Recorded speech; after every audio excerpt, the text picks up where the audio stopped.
yeah, I don't mind a squeeze here on table 1. Just because it looks super strong squeezing under the gun open. We have an ace blocker. I mean, I prefer it with a suited ace, but I think squeezing is okay. 0 would have 3-bet all his strong hands as well. Like, knowing 0 as a player, he's not going to be flatting here to induce a squeeze from me, ever, so he doesn't have strong hands. Like, he's folding all the time unless Craze calls, so knowing that he's folding all the time, it becomes a really good 3-bet. Because then, again, we can do that math really quickly. Okay, so if we do the math again, we're risking 52 to win 52 plus. So there's $28 plus my big blind, so $32 in the pot. So my squeeze only has to work 62% of the time. And I think it does. I think most players fold under the gun 62% of the time. Depends on his stats. I mean, how often he thinks I'm squeezing and if he's going to be 4-bet bluffing. But I don't know much about this guy, so I'm just going to assume he doesn't know much about me and he won't 4-bet bluff me in this spot very often. So, yeah, I think it's a pretty good squeeze.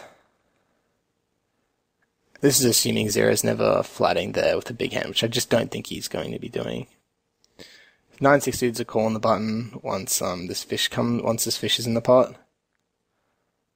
And we do get a fold on table 1, so... Oh wow, and then 0 calls. Interesting. I don't think it's bad for him to, like, he could definitely be flatting ace-queen there, ace-jack, and then check calling. And then calling there, which is okay. Like, it's a pretty good to call there, but most players don't. Most players just fold. I would expect him to just fold because they know their range is capped. So now I think I should bet like $40 or something, on this flop. Oh, I don't like a check. Maybe because I put too many ace queens in his range there and like jacks and shit like that. But I think he'd back jam jacks. I would much prefer just betting like 40 there, small on the turn, and then shipping the river if he's check called a lot of the time. Cause yeah, I just think his range sucks. His range is weak, so I don't like if I'm gonna check this down.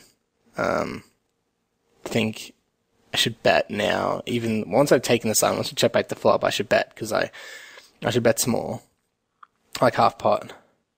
Yeah, I mean he would probably lead, given how drawy the board is now. He'd probably lead a queen on the river on the turn. But yeah, table 2, 3, sorry, just calling. Table 1.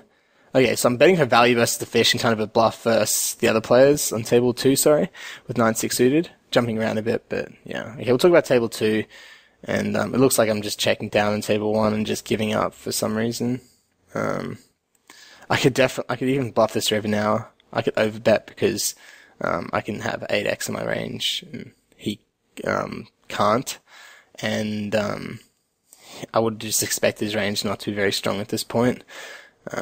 So anyway, so on table 2, what happened was, yeah, I flatted on the button pre-flop. It was 4-way. Flop check round to me. I bet like half pot just to get value from the fish and to get everyone else to fold. And now on this turn, I think it's a good card to bet again because we can get some value from the fish from like 8-10, 8-6, 7-6, 7-10, and some flush draws as well. And I think it's a good card because it's going to make 0 fold a lot of his cards. I also don't mind checking back though, because, yeah, I mean, checking back is fine as well, just getting to showdown. We definitely have showdown value and we can just get a free card because if we bet here and someone shoves, it really sucks. So, both players are okay. I'm guessing I'm going to bet though. But yeah. No, I don't, so. But yeah, I definitely don't mind a check, given that 0 can be slow playing some of the time as well, and may not fold, and could definitely be check shoving here, and that would really, really suck with my hand. Checking back is, I'd say definitely, it's neutral EV, but betting can be negative EV if 0 is only having like strong slow played hands here. Anyway, so on table 1 now on the river, if I check this back, I'm not happy. But yeah. Who knows, maybe I have some read. On table 3 here, don't think I should be betting. If I do, I should just bet really small, like half pot if I'm going to be bluffing. Yeah, I think this half pot bluff on table 3 is fine, just because, yeah, you can check fold some ace highs, and king highs even. Yeah, I mean, we're not going to have the best hand with queen high.